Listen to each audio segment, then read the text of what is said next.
सुप्रभातं नमो नमः। अद्य अहं पाठयामि व्याकरण संस्कृत व्याकरण। व्याक्रियन्ते व्युत्पाद्यन्ते शब्दाः अनेन इति व्याकरणम्। सर्वप्रथम अहं पाठयामि धातु।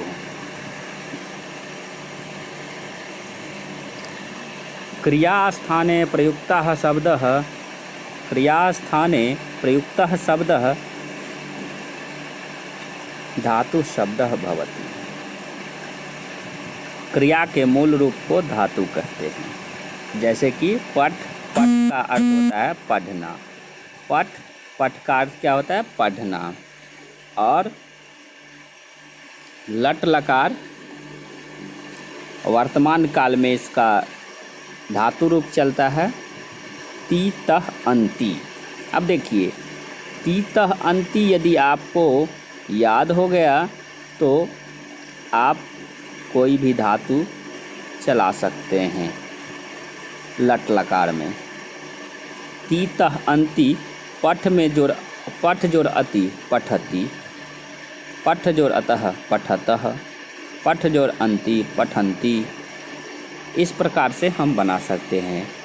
जैसे हंस जोड़ अति हंसति, हंस जोड़ अतः हंसतः, हंस जोड़ अंति हसंति। इस प्रकार से हम लोग बना सकते हैं धातु खुद से। यदि एक धातु याद कर लेंगे तो बाकी वर्तमान काल में हम लोग आराम से बना सकते हैं। तो मेरे साथ आप लोग भी दोहराएंगे। पठति पठता पठन्ति, पठसि पठथ पठथ, पठामि पठावह पठाम। अब देखिए मध्यम पुरुष में, मध्यम पुरुष में पठसी और पठथः पठथ है। इसमें इतना ही द्विवचन बहुवचन में अंतर है। एक में विसर्ग है, एक में विसर्ग नहीं है। जिसमें विसर्ग है वो द्विवचन में है, जिसमें विसर्ग नहीं है वो बहुवचन में है। जिसमें विसर्ग है वो कितने वचन में है? द्विवचन में। जिसमें विसर्ग नहीं है वो बहुवचन में। इसी प्रकार आप देखिए, पठति के बाद गच्छति है, गच्छति गच्छता गच्छन्ति, गच्छसि गच्छथ गच्छथ, गच्छामि गच्छाव गच्छाम। इसका चलता है लिखति का लिख धातु में अति जोड़ने से लिखति बनता है, जिसका अर्थ होता है लिखना। वह लिखता है तो सह लिखति। वे दो लिखते हैं तो लिखत। वे सब लिखते हैं ते लिखन्ति। ये पुल्लिंग के लिए है, वह के लिए। अब मध्यम पुरुष में देखेंगे, मध्यम पुरुष होता है श्रोता। मध्यम पुरुष क्या होता है? श्रोता। प्रथम पुरुष न वक्ता न श्रोता। जो न वक्ता हो न श्रोता हो, अन्य हो, जिसके बारे में बातचीत करते हैं, वो होता है प्रथम पुरुष। तो देखेंगे प्रथम पुरुष पठति पठता पठन्ति होता है। सर्वनाम शब्द होता है उसके लिए, वह तत् के वह के लिए। सह तौ ते पुल्लिंग में, स्त्रीलिंग में सा ते ता, नपुंसकलिंग में तत्ते तानी। अब लिख धातु से देखेंगे, लिखति लिखता लिखन्ति, लिखसि लिखसि लिखथ लिखथ, लिखामि लिखावह लिखाम। इस प्रकार से बनता है। गम जाना, गम गच्छ से बनता है इसका। ये परिवर्तनीय धातु है। धातु दो प्रकार के होते हैं, एक परिवर्तनीय एक अपरिवर्तनीय।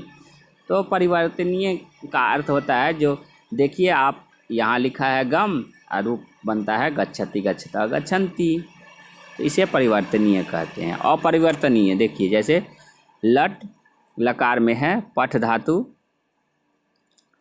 पठ जोड़ अति पठति पठता पठन्ति। इस प्रकार से ये धातु परिवर्तनीय नहीं है, ये अपरिवर्तनीय है। आगे फिर देखते हैं हम लोग। अब देखेंगे इसके बाद पीवसी पीवतः पीवन्ति। पा धातु का अर्थ होता है पी यानी पीना, जल पीना, दूध पीना इत्यादि, जूस पीना। पिबति पिबतः पिबन्ति। एक वह एक पीता है, वे दो पीते हैं, वे सभी पीते हैं। सह पिबति तौ पिबतः ते पिबन्ति। अस यानी होना है। अस्ति सह बालकः अस्ति, वह बालक है। तौ बालकौ स्तः, वे दो बालक हैं। ते बालकाः सन्ति, वे सभी बालक हैं। इस तरह से अस्ति सतः का संति का प्रयोग प्रथम पुरुष में होता है। अब देखिए मध्यम पुरुष के लिए असि स्थ स्थ, त्वं बालकः असि, तुम बालक हो। त्वं युवां बालकौ स्तः, तुम दो बालक हो। यूयं बालकास्तः, तुम सभी बालक हो। इस तरह से अस्मि स्थ स्थ का प्रयोग किया जाता है। अस्मि का अस्ति असि स्थ स्थ का प्रयोग इस तरह से। अब देखिए अस्मि स्वः स्मः का प्रयोग कैसे करेंगे। अहम बालकः अस्मि, मैं बालक हूँ, मैं बालक हूँ। आवाम बालकौ स्वः, हम दो बालक हैं। वयम बालकाः स्मः, हम सभी बालक हैं। इस प्रकार से। उसके बाद देखिए सर्वनाम शब्द अभी देखेंगे अव्यय। अव्यय शब्द जिस ना व्ययेति इति अव्यय, जिसका व्यय नहीं हो उसे अव्यय कहते हैं। अब देखिए जो शब्द लिंग वचन और विभक्ति के अनुसार बदलते नहीं हैं उन्हें अव्यय अविकारी शब्द कहते हैं। अत्र, अत्र बदलता नहीं है, यदि पुल्लिंग में प्रयोग करें तो भी, स्त्रीलिंग में प्रयोग करें तो भी, या नपुंसक लिंग में प्रयोग करें तो भी ये समान ही रहता है। अत्र का अर्थ होता है ये यहाँ। अत्र बालकः अस्ति, यहाँ बालक है। तत्र वृक्षाः सन्ति, वहाँ पर पेड़ है, बहुत सारे पेड़ है।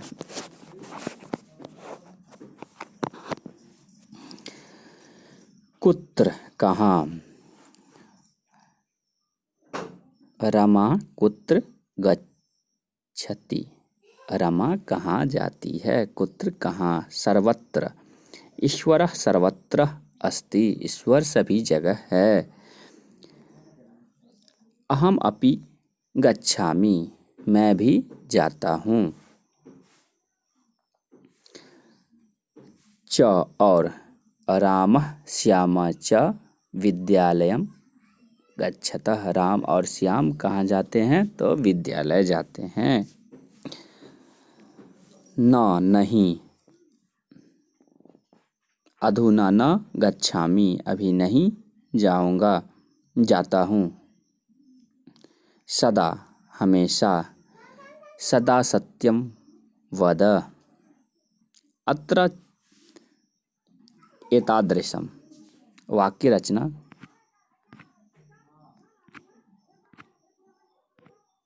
अब देखेंगे संज्ञा स्थाने प्रयुक्तः शब्द सर्वनाम शब्दः भवति।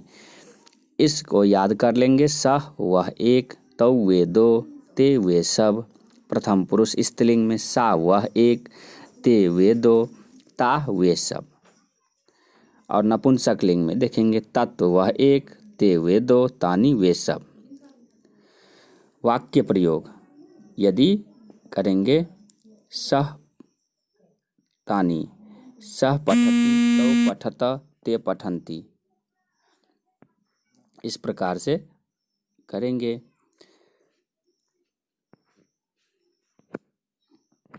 पुल्लिंग में देखिए नपुंसक लिंग में सबसे पहले है, नपुंसक लिंग में तत् वह एक, ते वे दो, तानि वे सब। ती पठति के साथ तह पठत, अन्ति पठन्ति, सह पठति, तौ पठत, ते पठन्ति। इस तरह से वाक्य प्रयोग करेंगे। मूल धातु है ती तह अन्ति, सी थ थ, आमी आवा आम। इस तरह से याद कर लेंगे।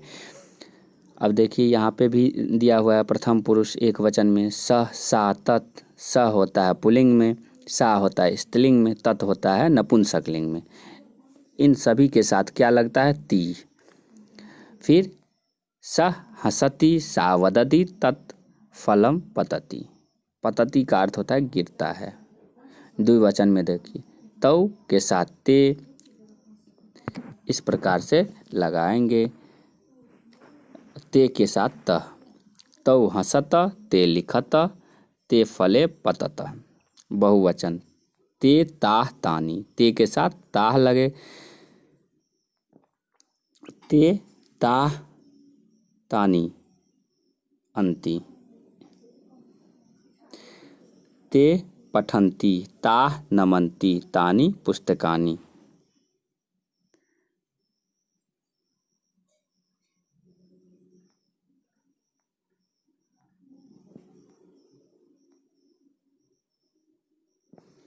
साते ताः, साते ताः यानी सह तौते होता है बहुवचन में, साते ताः होता है बहुवचन स्त्रीलिंग में, तत्ते तानि होता है इस नपुंसकलिंग में। इसीलिए ते पठन्ति, ताः नमन्ति, पठन्ति हसन्ति, तानि पुस्तकानि सन्ति। इस प्रकार से मध्यम पुरुष में त्वम, मध्यम पुरुष क्या होता है श्रोता, और उत्तम पुरुष होता है वक्ता, बोलने वाला और सुनने वाला। त्वम तुम, युवाम तुम दो, यूयम तुम सब। वाक्य प्रयोग त्वम विद्यालयम गच्छसि, युवाम पाठम पठथ, यूयम नृत्यम कुरुथ। और ये अभ्यास करेंगे आप लोग, अभ्यासम कुरु, आप लोग खुद से ये अनुवाद बनाएंगे और ये याद कर लेंगे सभी। फिर अगले क्लास में हम आगे पढ़ाएंगे, तब तक आप लोग अभ्यास करेंगे। धन्यवाद।